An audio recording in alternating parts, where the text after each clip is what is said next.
கடலைப்பருப்பு கத்திரிக்காய் கூட்டு சூப்பராக எப்படி பண்ணுறது பார்க்கலாம் வாங்க. ஒரு குக்கரில் ஒரு பவுல் கடலைப்பருப்பு வாஷ் பண்ணி சேர்த்துட்டு அது கூட ஒரு டம்ளர் தண்ணி, கொஞ்சமாக மஞ்சத்தூள், 1 டேபிள் ஸ்பூன் குழம்பு விளக்கெண்ணெய் சேர்த்துட்டு கடலைப்பருப்பு வேகிற அளவுக்கு விசில் விட்டு எடுத்துக்கோங்க. ஒரு 70% குக்காக இருந்தாலே போதும். அது கூட 4லேருந்து 5 பல் பூண்டு, ஒரு மீடியம் சைஸ் வெங்காயம், ஒரு தக்காளி, கொஞ்சமாக கருவேப்பிலை, 3 கத்திரிக்காய், தேவையான அளவு உப்பு, 1 டேபிள் ஸ்பூன் மிளகாய்த்தூள், 1 டேபிள் ஸ்பூன் கூட்டுப்பொடி எப்படி பண்ணுறதுங்கிற வீடியோ லாங் வீடியோவில் ஷேர் பண்ணியிருக்கேன், செக் பண்ணி பாருங்கள். சேர்த்துட்டு நல்லா கலந்து விட்டுருங்க.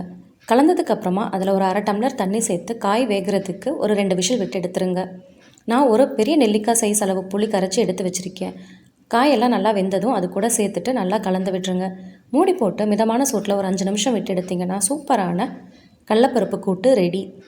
இதுக்கு ஒரு தாளிப்பு கொடுத்துடலாம். ஒரு கரண்டியில் தேவையான அளவு எண்ணெய் சேர்த்துட்டு அது கூட கொஞ்சமாக கடுகுளுத்தம் பருப்பு, வடகம் சேர்த்து நல்லா பொரிஞ்சதும் அது கூட சேர்த்து நல்லா கலந்து விட்டுருங்க.